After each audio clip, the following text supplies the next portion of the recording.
Assalamualaikum warahmatullahi wabarakatuh. Bismillahirrahmanirrahim. Alhamdulillahirabbil alamin. Assalatu wassalamu ala asrofil anbiya'i wal mursalin. Sayyidina wa maulana Muhammadin wa ala alihi wa sahbihi ajma'in amma ba'd.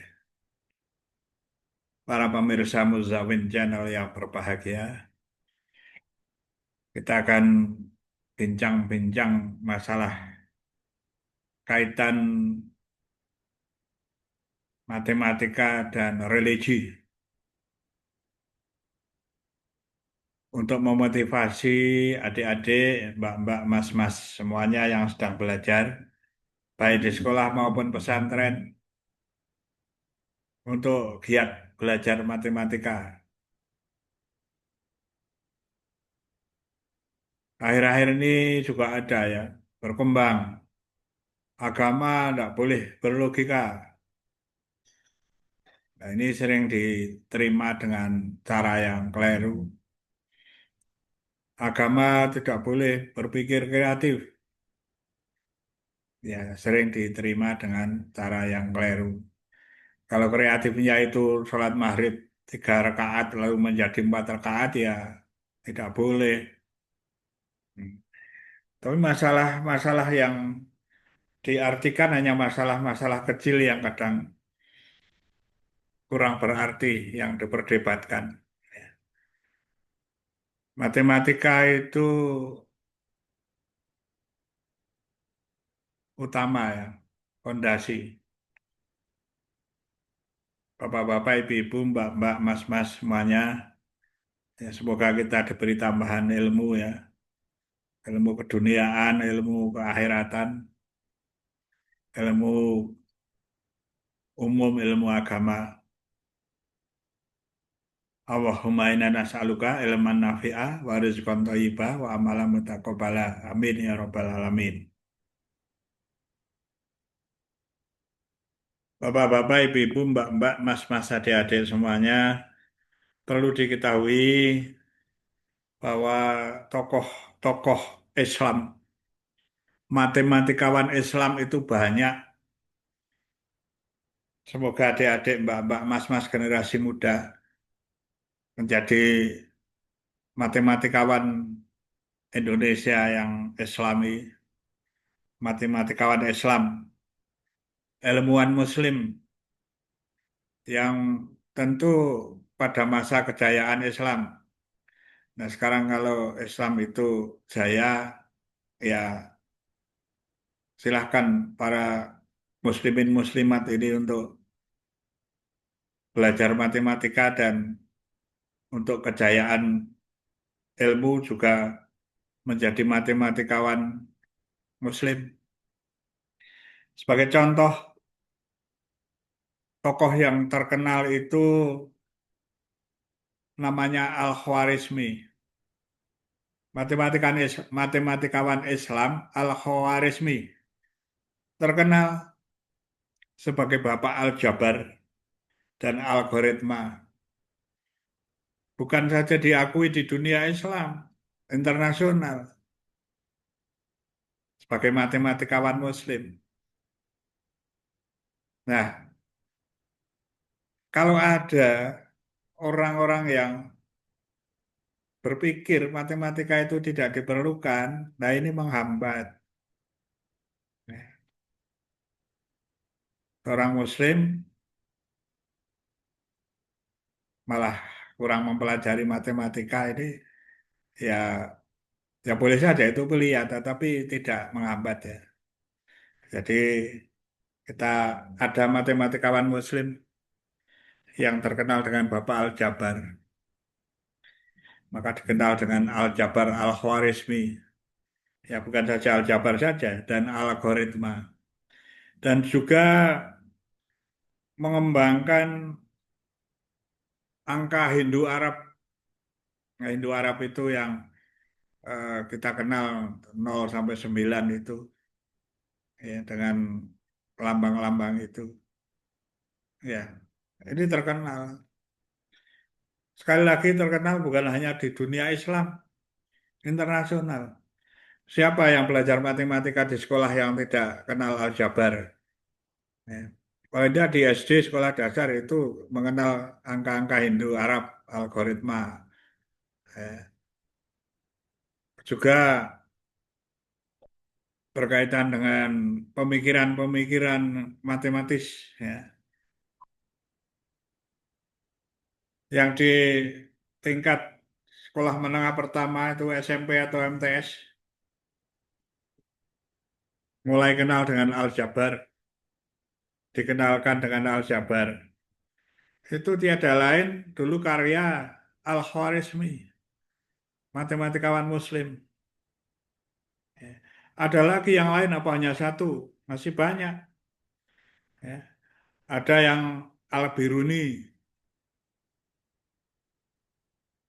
Ini sebagai ahli yang serba bisa, berkontribusi besar pada trigonometri, bagian dari matematika trigonometri, dan juga geometri, bahkan juga astronomi, termasuk menghitung jarak bumi dan matahari. Itu Al-Biruni, matematikawan Muslim.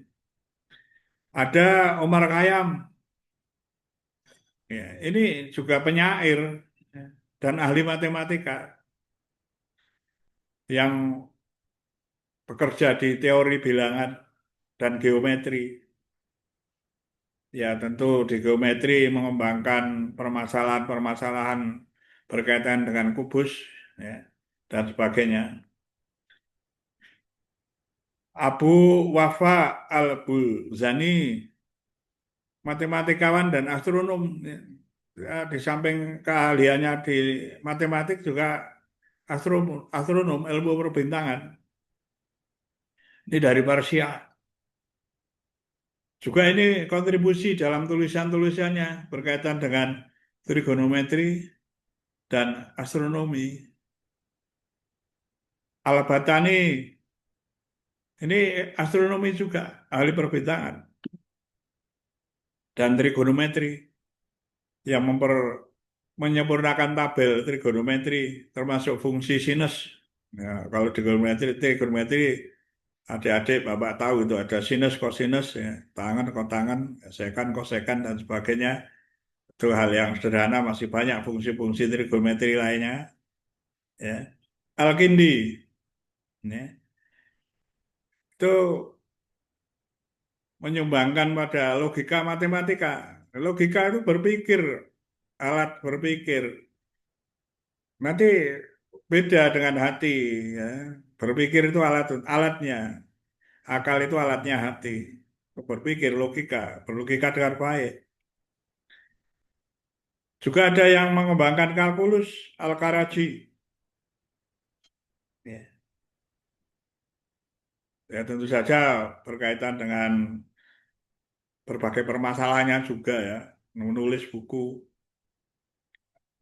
Ya, yang warisannya kan luar biasa. Aljabar dan algoritma itu mewarnai sampai perguruan tinggi lah. Dari sekolah dasar sampai perguruan tinggi. Siapa yang tidak belajar berkaitan dengan aljabar? Ya. Atau implementasi dari aljabar, misalnya operasi bilangan itu bagian daripada aljabar. Ya. Operasi tambah, operasi pengurangan, penambahan, pengurangan, perkalian, pembagian, dan juga bilangan-bilangan itu, ya, barisan bilangan, ya, keindahan pola-pola, itu semuanya bagian daripada aljabar dan algoritma yang dulu dibuat, ya, dipikirkan oleh Al-Khwarizmi, ya. Tentu saja sistem angka itu 0 sampai 9 yang sampai sekarang digunakan. Ya. Trigonometri, mengembangkan trigonometri tidak mudah, ya. Serta cabang-cabang matematika yang lain, ya, sebagai perhitungan-perhitungan di astronomi. Ya. Nah, itulah karya-karya ilmiah dalam matematika matematikawan Muslim.